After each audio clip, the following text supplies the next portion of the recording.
Recently, Elon Musk conceded that if Trump won, there would be a time of hardship and that it would be a good thing for a better economy to emerge.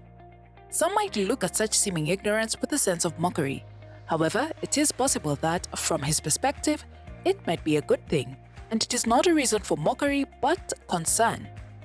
The high levels of personal debt on the part of American citizens due to student debt to multiple economic collapses where only the banks get bailed out and that wipe out people's retirements and savings stand as a greater threat to the economy than even the federal debt, plus the needless trillions of debt added by tax cuts.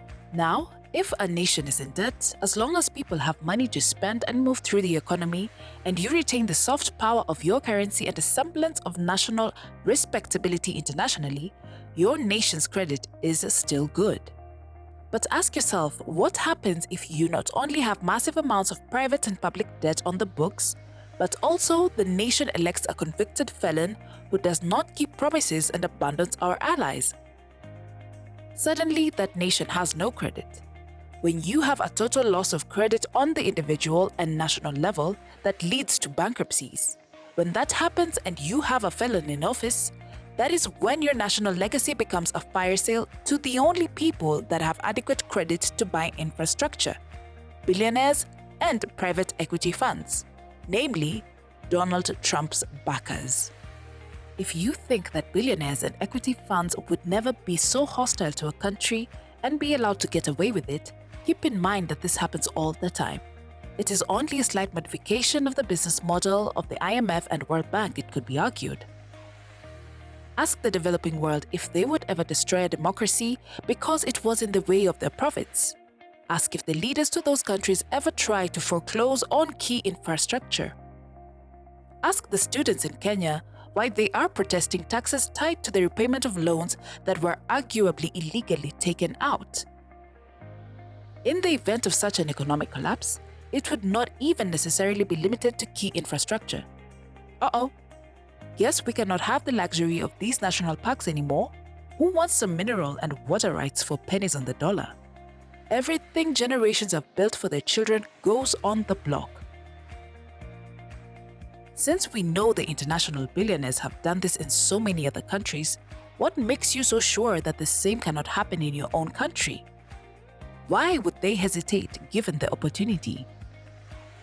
Trump's return to the White House could easily cause just such a cascade effect of credit collapse across all levels of society that could lead to what is in effect the corporate takeover of the US government through foreclosure.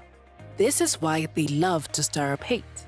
Because if you think for some reason you are special in a way they never could be, it is that much easier to assume that it could never happen to you. And you don't notice they are doing the same thing here, just under different conditions. Do you want to serve those who would destroy the legacy of our forefathers and foremothers in pursuit of profit? Or would you rather work together to build on the better future they envisioned when they built this country as a legacy for your children? The Federation stands as an opportunity for labor to work against the surrender of our country and rights to corporate interests. Our current economic system is that billionaires get credit while the people create the productivity, and because of that, we have to wait for them to pay for the things that need to be done. And that's how the billionaires control your life. Would you rather have billionaires in charge of the economy or have a voice in an international green labor collaborative that does see it as its job to make your life better? For once, the choice actually is yours. Through the Federation, the 99% will be able to put these billionaires and corporations out of business so they can never threaten your ancestors' legacy ever again. If they start to complain that you're winning, just tell them the free market has spoken.